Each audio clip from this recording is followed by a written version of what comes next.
Nah, di sini sudah ada tampilan layar untuk login ke akun SSCN. Bapak Ibu silakan mengisikan username ataupun nick serta password yang telah dibuat pada saat pendaftaran di awal.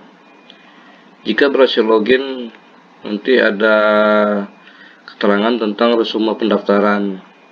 Jadi resume pendaftaran ini adalah data-data yang sudah diisi oleh Bapak Ibu pada saat pengisian pendaftaran di awal. Kemudian nanti scroll ke bawah, maka ada tampilan seperti ini. Di sini ada pilihan ataupun pertanyaan apakah Anda ingin melanjutkan pengisian daftar riwayat hidup dan pemberkasan. Nanti Bapak Ibu silakan klik di sini, maka akan muncul dua pilihan yang akan harus kita klik. Yang pertama adalah ya, dan yang kedua adalah tidak, saya ingin mundurkan diri. Nah, untuk melanjutkan ke proses berikutnya, berarti Bapak Ibu harus pilih ya, klik di sini, kemudian nanti akan muncul tombol pengisian DRH. Nah, seperti ini ketika kita sudah memilih ya, maka tombol DRH-nya sudah muncul dan bisa diklik untuk masuk ke langkah pertama pengisian data-data daftar riwayat hidup. Klik, maka langkah pertamanya adalah pengisian data perorangan. Di sini data-data tentang biodata, kemudian alamat, keterangan lainnya. Untuk biodata, ada data-data yang sudah terisi secara otomatis dan tidak bisa dirubah. Dan ada data-data yang masih kosong, nanti silakan dilengkapi. Misalnya di sini data yang kosong adalah nama dan gelar depan ijazah. Nah, di sini nama ini paling penting karena dipakai pada saat penetapan NI P3K pada tahun 2021. Jadi untuk pedoman pengisiannya cukup diisikan namanya saja tanpa gelar. Jadi nama itu yang sesuai dengan tertera di ijazah. Karena selama ini masih banyak yang pengisian nama di kolom ini masih memakai gelar.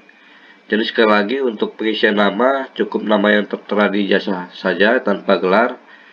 Nah, kemudian untuk gelar depan ijazah, apabila Bapak Ibu tidak memiliki, silahkan diisi dengan tanda strip.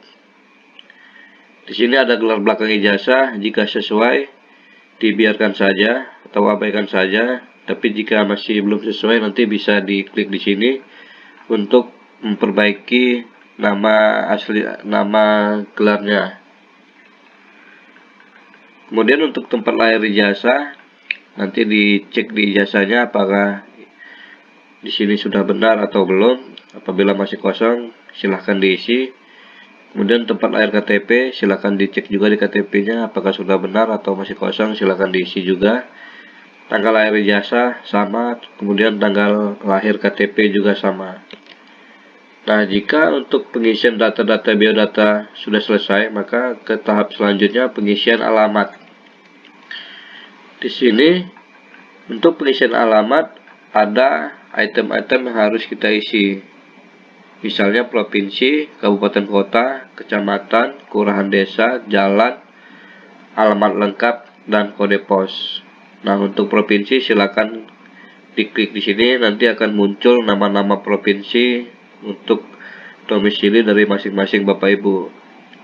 Kemudian untuk kabupaten kota juga sama, klik di sini, nanti akan muncul nama-nama pilihannya. Kecamatan juga sama, kelurahan desa juga sama, nanti akan muncul kelurahan desanya di sini. Jalan, terus alamat lengkap. Nah, di sini alamat lengkap silakan diketik secara manual dengan batas maksimum itu 100 karakter atau 100 huruf. Kemudian kode pos, jika Bapak Ibu belum mengetahui kode posnya, nanti bisa di googling atau di searching di Google. Nanti ketik saja nama kecamatan ataupun nama kelurahan desanya, maka nanti akan muncul daftar-daftar kode pos yang sesuai dengan domisili kita.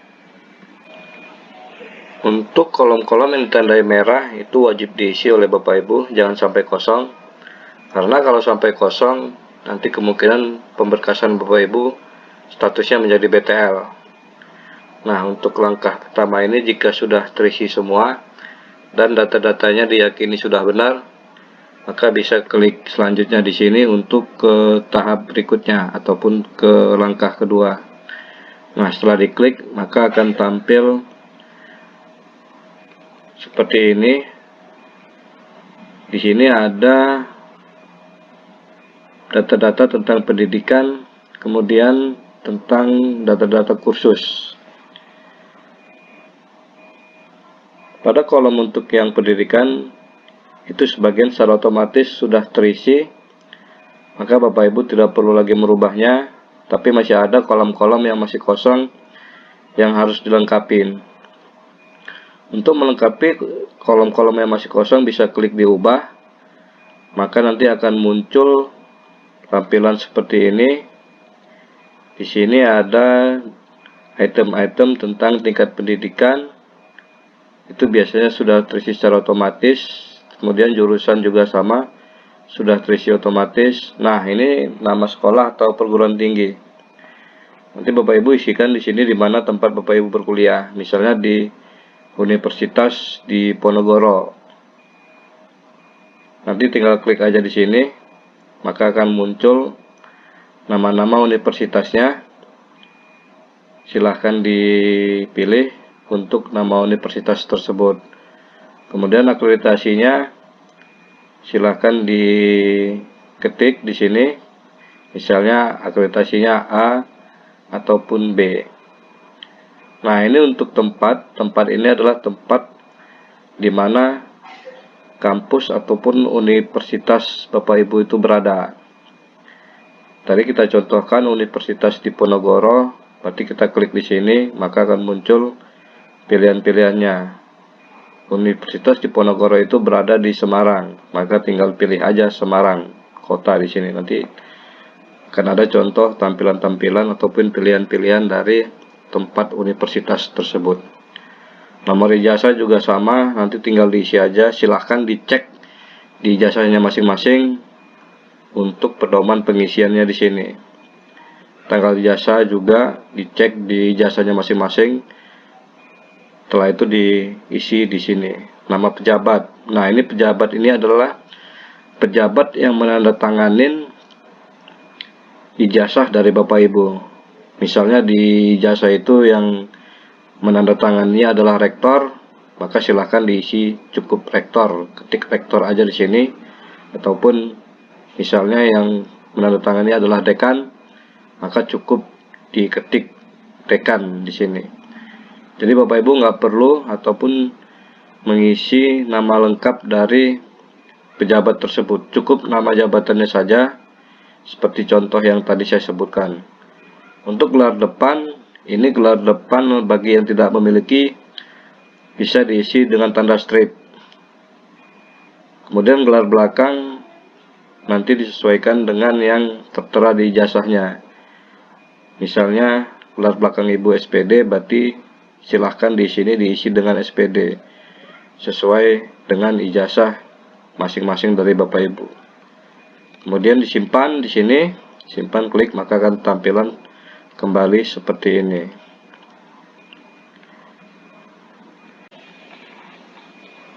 Di sini Bapak Ibu juga bisa menambahkan untuk riwayat pendidikannya mulai dari sekolah dasar sampai dengan sekolah menengah atas. Untuk menambah riwayat pendidikannya, silahkan diklik di sini, maka nanti akan muncul tampilan seperti ini. Nah, di sini ada data-data atau kolom-kolom yang harus diisi. Nanti silakan misalnya tingkat pendidikan sekolah dasar ataupun sekolah menengah pertama ataupun sekolah lanjutan tingkat pertama. Prinsipnya untuk pengisiannya hampir sama dengan data-data pendidikan yang saya jelaskan di awal tadi. Kemudian setelah selesai pengisiannya, klik simpan, maka tampilan akan kembali lagi seperti ini. Kemudian untuk selanjutnya adalah pengisian data-data tentang kursus. Jika Bapak Ibu memiliki data-data pernah melaksanakan kursus, silahkan atau boleh klik di sini. Nanti akan muncul kolom-kolom untuk pengisian dari data-data kursus tersebut. Untuk data-data kursus ini saya tidak akan menjelaskan secara detail karena ini sifatnya lebih opsional ataupun tidak wajib. Maka saya akan melanjutkan ke langkah ketiga. Setelah selesai semua ini terisi, kemudian Bapak Ibu klik di sini ke tahap selanjutnya. Maka nanti Bapak Ibu bisa langsung mengisi langkah ketiga, yaitu data riwayat pekerjaan. Nah, di sini ada contoh tampilan layar untuk pengisian data-data riwayat pekerjaan. Silahkan klik di sini untuk menambahkan riwayatnya. Nanti akan muncul kolom-kolom seperti ini. Di sini ada item-item instansi pemerintah, instansi perusahaan, jabatan, tanggal mulai, tanggal selesai, sampai dengan pejabat yang menandatangani surat keputusan. Bagi yang pernah memiliki pengalaman di instansi pemerintah, boleh diklik di sini, nanti akan muncul nama-nama instansinya. Nah, silahkan dipilih nama-nama instansi tempat kita pernah bekerja. Kemudian untuk instansi perusahaan swasta ini boleh dikosongkan jika Bapak Ibu sudah ataupun tidak punya pengalaman di instansi perusahaan swasta. Tapi bagi yang punya pengalaman di instansi perusahaan swasta wajib diisi. Maka untuk yang pengalaman di instansi pemerintahnya bisa dikosongkan.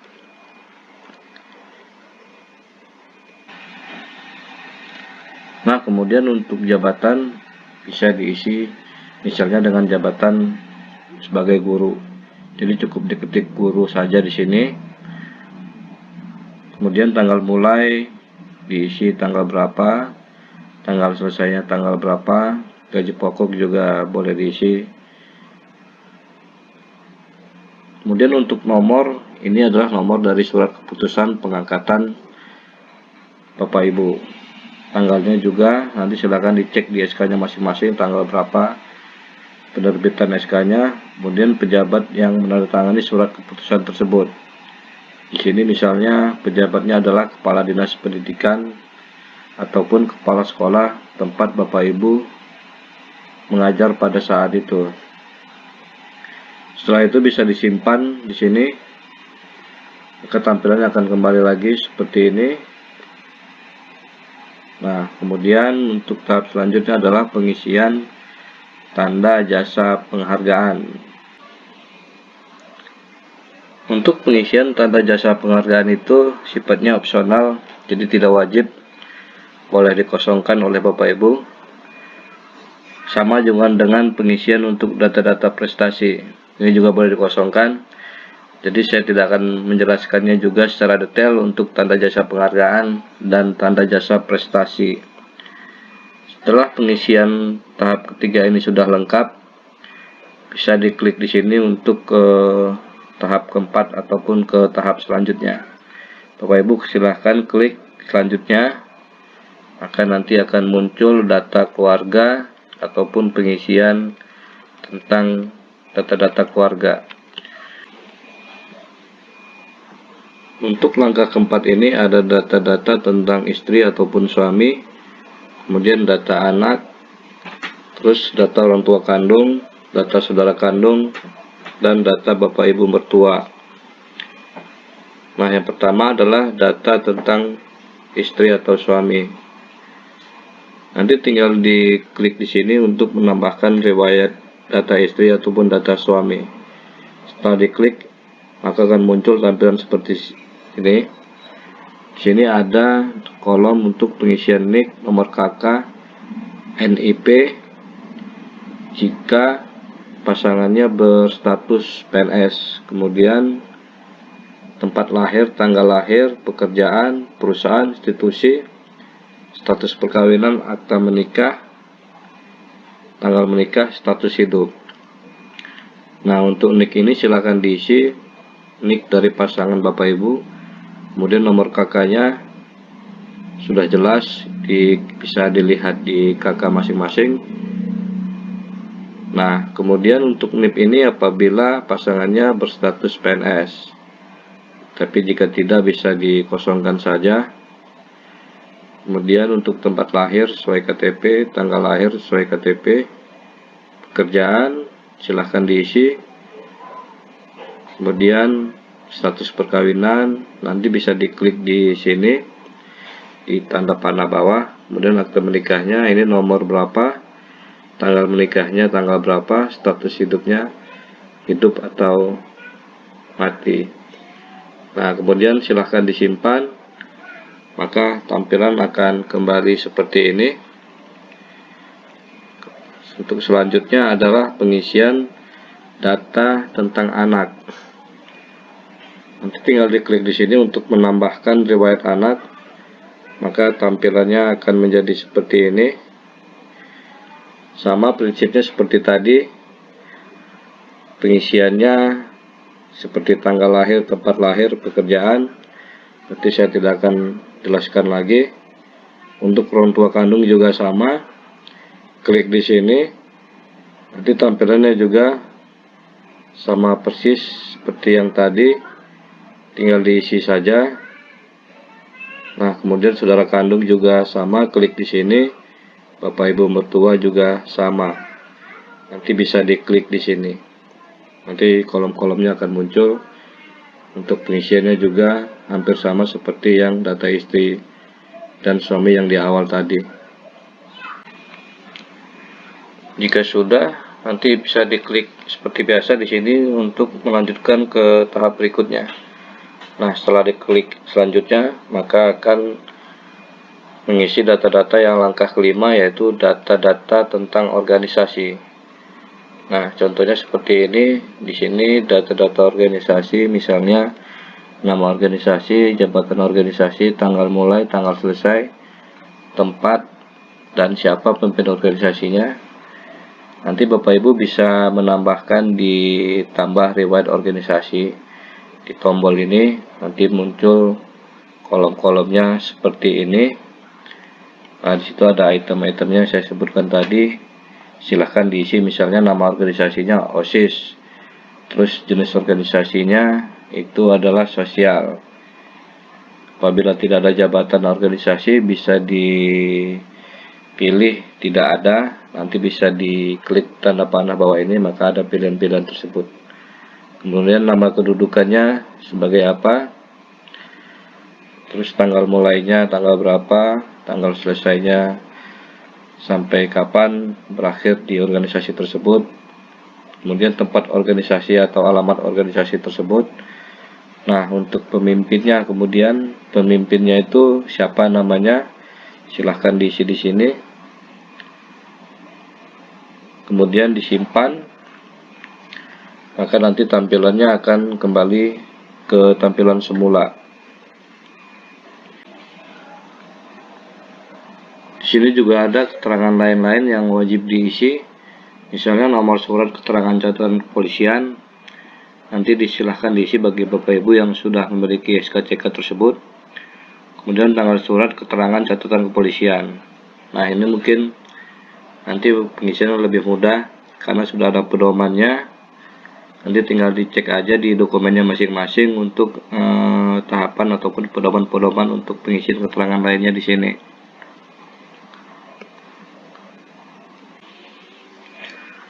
Perlu diketahui juga oleh Bapak Ibu, untuk tanggal surat SKCK dan tanggal surat keterangan bebas nafkah itu minimal masih berlaku 6 bulan dari mulai tanggal tersebut sampai dengan tahap pemberkasan.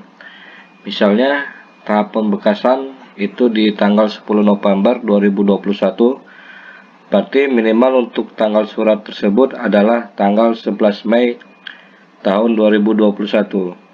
Jika surat tersebut di bawah tanggal 11 Mei, maka Bapak Ibu harus untuk membuat kembali surat dari SKCK ataupun surat keterangan dari bebas nafkah tersebut. Kemudian jika data-data tentang keterangan organisasi dan keterangan lain-lainnya sudah terisi semua dan sudah diyakini benar, maka Bapak Ibu bisa melanjutkan ke tahap berikutnya dengan klik selanjutnya di sini. Nah, setelah diklik selanjutnya, maka akan muncul tampilan layar seperti ini. Di sini merupakan langkah ke-6, yaitu pengunggahan dokumen. Jadi nanti Bapak Ibu bisa cetak DRH di tombol ini, kemudian cetak yang DRH riwayat. Berarti yang kedua-dua DRH ini harus dicetak ataupun di download. Nah, klik di sini, maka nanti akan muncul tampilan seperti ini. Di file tersebut Bapak Ibu nanti bisa ngecek apakah masih ada data-data yang masih salah ataupun data-data yang masih belum lengkap.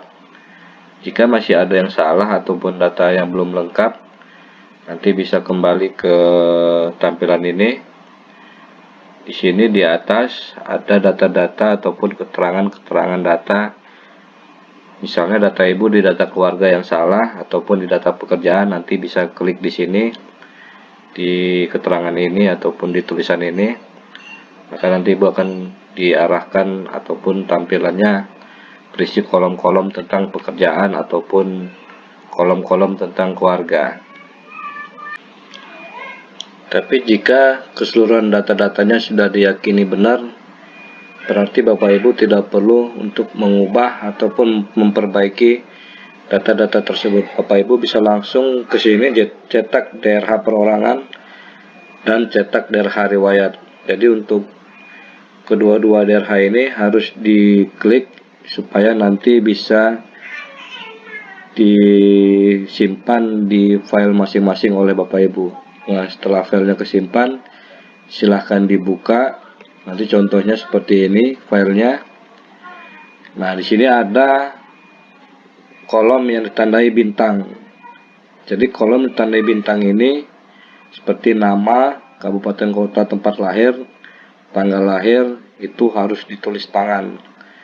Jadi di bawah nama yang sudah ada tertera di sini, maka di bawahnya itu harus ditulis tangan. Sama juga ini di bawah Simalungun, di sini ditulis tangan, kemudian tanggal lahir juga di sini ditulis tangan dengan menggunakan huruf kapital ataupun huruf besar dan menggunakan tinta hitam.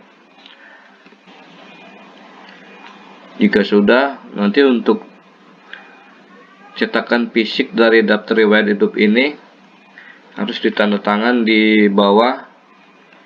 Jadi Bapak Ibu sebelumnya harus mengeprint supaya bisa ditandatangan. Nah, setelah ditandatangan nanti wajib di-scan menjadi satu halaman. Jadi kan tadi ada dua file, yaitu DRH riwayat perorangan dan DRH riwayat. Nanti di-scan menjadi satu halaman, kemudian nanti diunggah pada kolom yang sama. Jadi tidak terpisah untuk pengunggahan dari DRH ini. Nah, untuk pengunggahan dokumen-dokumen yang dibutuhkan ataupun dipersyaratkan pada pemberkasan P3K Guru tahun 2021 itu ada di sini. Silakan dicek saja di SSTN Bapak Ibu. Di sini misalnya untuk jenis dokumen file scan ijazah pendidikan yang asli yang digunakan untuk melamar formasi P3K. Maka nanti di sini akan ada tombol unggah. Bapak Ibu silahkan klik di sini unggah, kemudian cari filenya disimpan di mana. Setelah filenya ketemu, maka langsung dipilih saja. Maka setelah diunggah, nanti statusnya akan menjadi seperti ini, yaitu status sudah diunggah. Sama semuanya, termasuk jenis dokumen yang lain. Nanti bisa silahkan dicek di sini saja dokumen-dokumen mana saja yang dibutuhkan. Termasuk tadi yang scan daftar riwayat hidup itu di terakhir. Jadi scan daftar riwayat hidup diunggah di sini itu pada kolom yang sama. Jadi untuk DRH perorangan dan DRH riwayatnya jangan dipisahkan. Ini di scan pada halaman yang sama, kemudian diunggah di sini. Nanti silahkan bagi yang belum diunggah klik di sini di tombol unggah. Nah, setelah itu dicari filenya masing-masing disimpan di mana. Untuk file scan surat keterangan kerjaan ataupun pengalaman kerja, jika tidak ada, diabaikan saja, tidak perlu diunggah.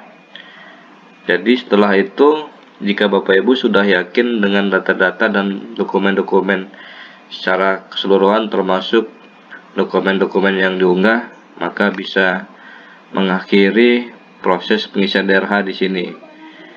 Bapak Ibu bisa klik di sini, tapi dengan catatan ketika Bapak Ibu sudah mengklik, maka Bapak Ibu tidak bisa kembali lagi ke menu-menu sebelumnya ataupun memperbaiki data-data yang salah ataupun data-data yang belum lengkap. Sekian informasi yang bisa saya berikan. Semoga Bapak Ibu selalu dilancarkan urusannya. Tetap semangat. Saya akhiri. Wassalamualaikum warahmatullahi wabarakatuh.